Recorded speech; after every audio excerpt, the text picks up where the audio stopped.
Il est 2 heures du matin. Ton chat a sa propre place. Un panier, un fauteuil, un rebord de fenêtre chaud. Il sait où il se trouve. Et pourtant, le voici. Il marche sur le bord de ton matelas, s'installe sur tes jambes, occupe exactement 80% du lit et te laisse le reste. La plupart des gens pensent, eh bien, c'est la chaleur, l'habitude, un peu pot de colle. Mais les neurosciences comportementales racontent une histoire complètement différente. Ce que fait ton chat chaque nuit est l'une des manifestations les plus complexes de confiance, d'attachement et de biologie évolutive qui existent entre deux espèces sur cette planète. Et la plupart des propriétaires n'en ont pas la moindre idée. Il y a un point là-dedans, le 6e, que les scientifiques appellent une découverte inattendue. Cela changera pour toujours la façon dont tu perçois ce rituel nocturne. Commençons par l'explication évidente, car elle semble raisonnable. Les chats ont froid. Tu es chaud, c'est simple. Mais voici le problème. Ton chat a accès aux taches de soleil sur le sol, au radiateur, au canapé, à la pile de tes vêtements sur le fauteuil. Si ce n'était qu'une question de chaleur, il a plein d'options. Pourquoi te choisit-il quand même? Parce que le sommeil est l'état le plus vulnérable dans lequel tout animal puisse se trouver. Chaque instinct dans le cerveau d'un chat, des instincts hérités de millions d'années d'évolution de prédateurs, lui crie de trouver un endroit caché et sûr, lorsqu'il est inconscient. Et au lieu de cela, il passe devant chaque coin tranquille de ta maison et s'allonge à côté d'un humain qui est 30 fois plus lourd que lui. Ce n'est pas une question de température, il s'agit de toute autre chose. La science de l'attachement est ce qu'elle dit sur ton chat. Pendant longtemps, on a cru que les chats étaient des solitaires, indépendants. Ils n'ont pas besoin des humains de la même manière que les chiens en ont besoin. Ce n'est pas vrai. Et les données le confirment. Des chercheurs de l'Université d'État de l'Oregon ont adapté le test d'attachement que les psychologues utilisaient pour étudier les nourrissons humains, la procédure de la situation étrange d'Ainsworth, et l'ont appliqué aux chats. Le résultat ? 64% des chats ont montré un attachement sécurisant envers leur propriétaire. La même proximité avec une source de sécurité. Le même stress lors de la séparation. Le même apaisement lors des retrouvailles. Quand ton chat choisit de dormir près de toi, il exécute le comportement le plus fondamental de la psychologie de l'attachement. La recherche de proximité avec un être sûr au moment de la plus grande vulnérabilité. Il n'est pas pot de colle, il te dit que tu es l'endroit le plus sûr de son monde. Mais ce n'est pas seulement de la psychologie, c'est de la chimie. Les chercheurs ont étudié les niveaux d'ocytocine chez les pairs chats et propriétaires pendant les interactions. L'ocytocine est une substance neurochimique que ton cerveau libère lorsque tu te sens connecté à quelqu'un. C'est la même molécule qui inonde le cerveau d'une mère lorsqu'elle tient pour la première fois son nouveau-né dans ses bras. Et voici ce qu'ils ont découvert. Lorsque le chat regarde son propriétaire et que le propriétaire le regarde en retour, tous deux connaissent une poussée d'ocytocine simultanément. L'ocytocine du chat augmente, l'ocytocine du propriétaire augmente, ce qui donne envie au chat de regarder davantage, ce qui libère plus d'ocytocine, ce qui permet au propriétaire de ressentir un lien plus fort. C'est une boucle neurochimique qui s'auto-renforce. Les chercheurs ont également découvert seulement 10 minutes de caresse à un chat produisent une diminution mesurable du cortisol, l'hormone du stress, chez les deux. Pense à ce qui se passe pendant 8 heures de sommeil blottis l'un contre l'autre. Voici une question que presque personne ne pose. Quand les chats et les humains ont-ils commencé à dormir côte à côte? La réponse, à peu près depuis le tout début. Il y a environ 10 000 ans au Moyen-Orient, lorsque les humains ont commencé à stocker des céréales, les souris ont commencé à apparaître. Après les souris, sont venus les chats. Les chats qui étaient moins craintifs, qui se permettaient d'être plus proches des humains, survivaient mieux. Ils ont transmis ces traits, génération après génération. En Turquie, des archéologues ont découvert une sépulture datant d'il y a 9500 ans. Un humain enterré avec un chat, intentionnellement, à côté. Ce n'étaient pas seulement des animaux de travail, c'étaient des membres de la famille. Les généticiens ont découvert, les chats domestiques ont des changements spécifiques dans les gènes liés à la recherche de contact avec les humains et à la réduction des réactions de peur. Les chats sauvages ne les ont pas. Les chats ont été littéralement façonnés au niveau génétique pour vouloir être près de nous, dormir près de nous, créer un lien avec nous. Ton chat ne fait rien d'inhabituel lorsqu'il grimpe dans le lit. Il fait ce qui a été sélectionné pendant des milliers d'années. Maintenant, je veux te parler d'une étude dont presque personne ne parle.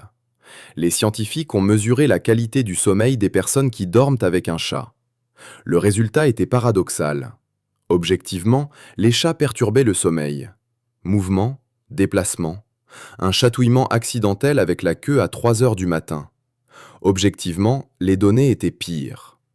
Et pourtant, presque chaque participant a signalé se sentir plus à l'aise, plus en sécurité et plus reposé lorsque le chat était dans la pièce. Comment est-ce possible? Une autre étude a donné la réponse.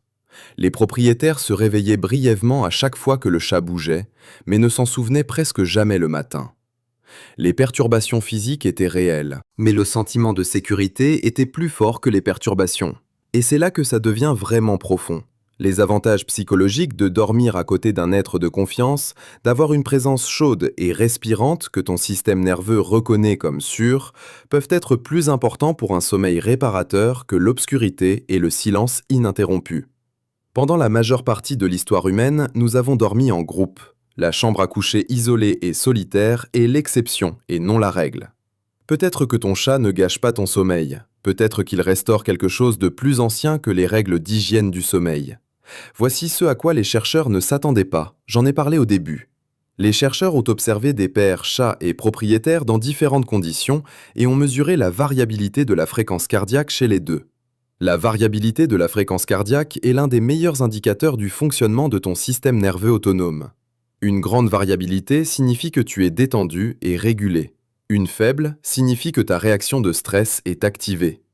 Et voici ce qu'ils ont découvert. Dans chaque condition mesurée, les chats et leurs propriétaires ont montré des modèles corrélés de variabilité de la fréquence cardiaque. Leur système nerveux était synchronisé. Quand le propriétaire était calme, le chat était calme. Quand le propriétaire était stressé, l'état autonome du chat changeait. Et la synchronisation était la plus forte pendant le repos. Ils ont testé la même chose avec des chats et des inconnus. Aucune synchronisation. Cela ne se produit qu'au sein de pairs liés. Ce que cela signifie, c'est que dormir à côté de ton chat n'est pas seulement un confort psychologique, c'est un événement neurologique. Deux systèmes nerveux distincts de deux espèces différentes se régulent conjointement tout au long de la nuit. Vos systèmes nerveux respirent ensemble. Pendant que tu dors, le chat ne s'installe pas à côté de toi par hasard. La position en dit long. Sur la poitrine ou le ventre, c'est la proximité maximale et la confiance maximale. La poitrine et le ventre sont les zones les plus vulnérables chez un chat. En s'y installant, il se place littéralement sous ta protection. Ce n'est pas une habitude, c'est un acte. Sur les jambes, un peu plus de distance, mais toujours un contact. Le chat reste à portée de main, mais conserve la possibilité de partir rapidement. C'est de la confiance avec une option d'indépendance, très typique des chats.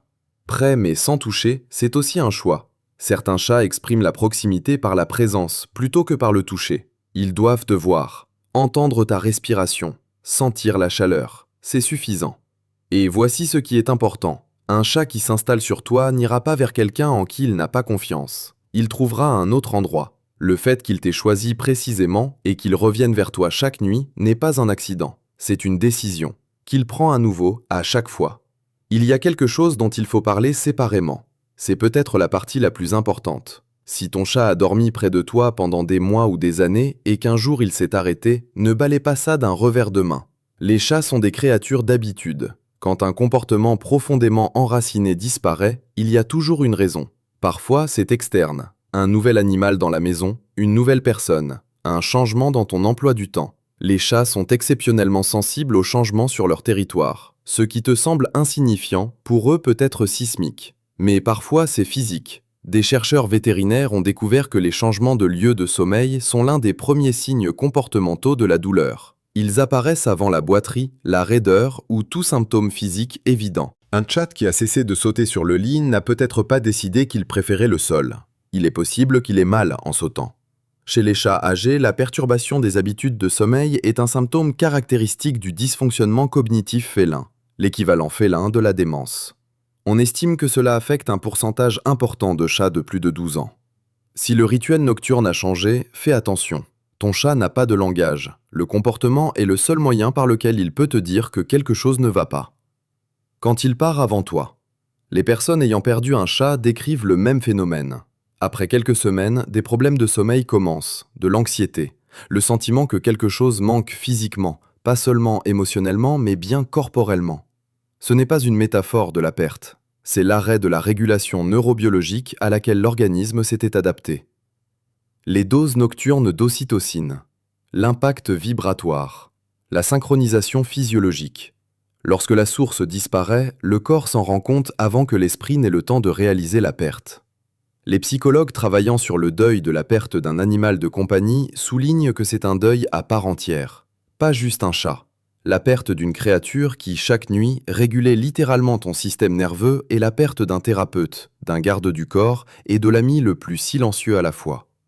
Ce qui se passe vraiment chaque nuit. Donc, la prochaine fois que tu te réveilleras à 3 heures du matin avec 6 cm de matelas et un chat collé à tes jambes, rappelle-toi ce qui se passe vraiment. Ton chat t'a choisi, pas le canapé, pas le sol, pas la tâche chaude près du radiateur, toi.